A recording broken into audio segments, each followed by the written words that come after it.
Welcome back everyone to the channel. In this session I'll be covering how you can create a simple login form in your Power Canvas apps. So there could be practical scenario where you want to show some information for one set of users and possibly would like to have admins to view some different sort of information and they can manage some information as well. So for that you would need something like a login form in the Power Canvas app. So I'll be covering that in today's demo. So I'll start with creating one Canvas app.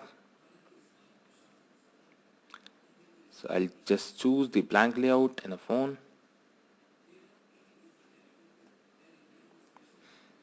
Okay. So as in I would like to build some background of my form. So I'll just insert one label and we'll just stretch that label so that it can fill out that screen. I'll remove the text and provide a good background color to it. So you can go to your property pane and then can provide some color. Yep, now we are good. Now for login form I'll be just dropping one label as well, which can say it's a login form.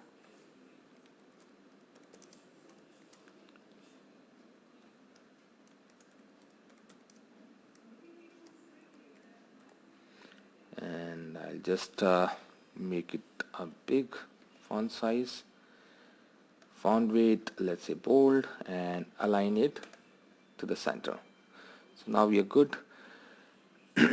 Now you can see my this first label got selected because it's actually overlaid on this second one. So I need to select my second label of login form and make it bring to front. So I would click on reorder and bring to front.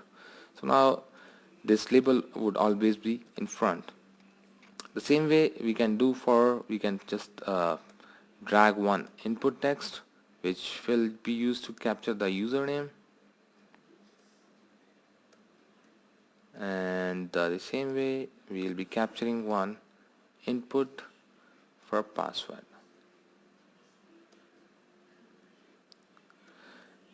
So I'll just remove the default text, and as it's a username I need to provide the hint text for it so that the user can understand it's a box which contains the username.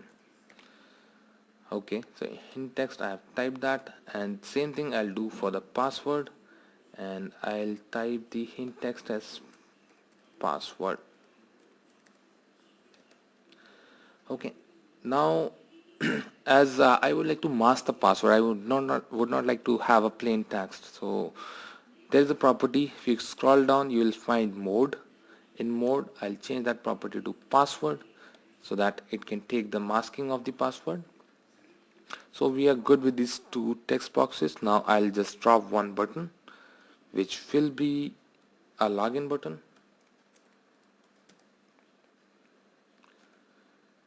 So on click of this button, what I want to validate the user name and password against some data source, and if the username and password does not match, I would be showing some label that you are entered a wrong password.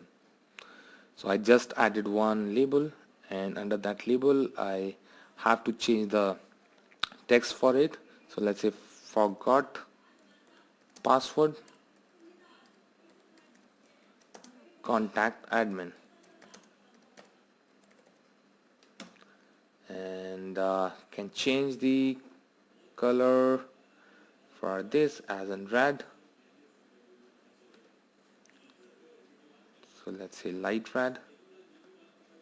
Okay, so now we are pretty much there, but we need to we need to write or bind something with this form so that it can just validate against it. So what would that be? So let's say I would like to use my SharePoint list, which will be having admin usernames and password to validate against. So I need to add that as a data source. I'll be going to view, click on data source. I'll type in SharePoint, select the SharePoint, and it will give me the list of SharePoint sites. So I'll select one of the site where my admin list is there. So I can select my admin credential list. So I'll just show you that list too, what is there. So this is my list. It's simply having the username and the passwords. So this list would be permission protected, only admin would able to see it, so that nobody can see the passwords for your Power App.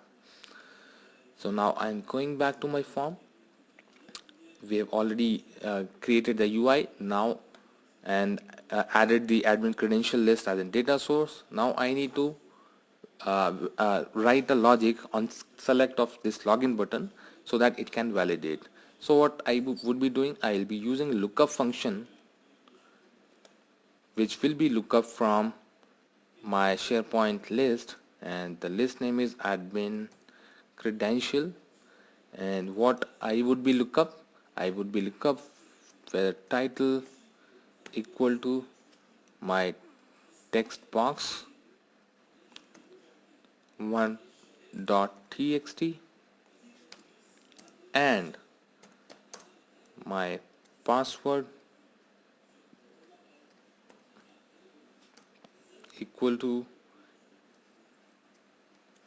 text input 2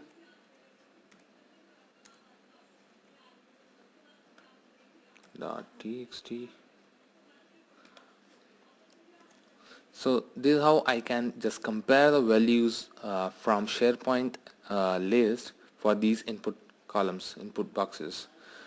So what this lookup would give me, defaultly it give me the all the return fields, so I can just fetch one of it. So let's say I'm fetching title. Now here I'll be comparing this title whether it's a blank or not, so that I can be confirmed whether that user that exists in that list or not. So I would be using one condition. So I'll type if is blank,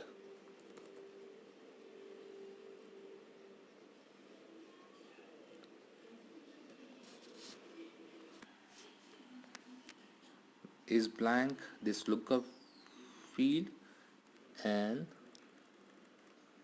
comma, if it's not blank, I mean it's returning the data, so I'll append one negation sign.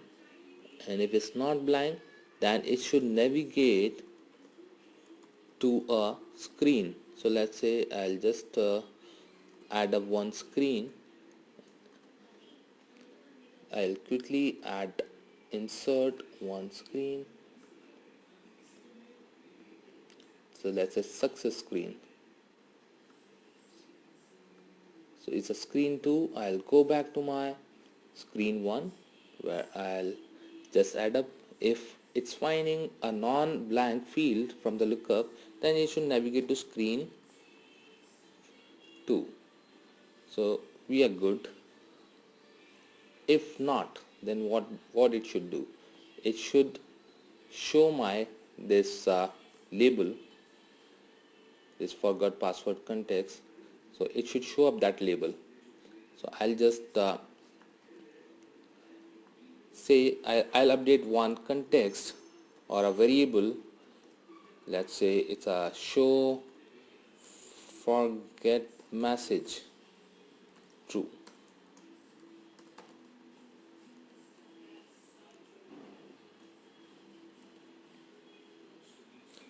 So now I have updated this formula. So it's saying if it's the lookup thing is not blank, then it should navigate to screen 2, and if it's blank, then update this variable with a context that is true. So now we are done with the app. So I'll just, and the final thing I have to do is I need to set the context for this. So I'll just go to the visibility of it, and visible I'll set up that show forget message variable. So initially it will be false until unless if a user is entering some wrong path. I'll run it. So I'll just run with something random so that we can see whether we are getting that message or not. So okay, so we got message forget password contact admin. this is not the right combination. So I'll just write one admin and admin123, which is the right password. I'll just log into it. Okay, now we got into the application. So on this screen you may have some form or something where you would like the admin's intervention, where they can submit or they can manage some data. So it's a subsequent screens from your application. So you may write your own logic to have that. So the context of entire session is to how to create a login screen and how to bind up one data source to it where it can just validate. So the data source can be CDS, can be Excel file, can be SharePoint, anything where you are keeping your username and password. So I think that's it for this session. If you like it, drop a comment and subscribe to the channel. Thank you.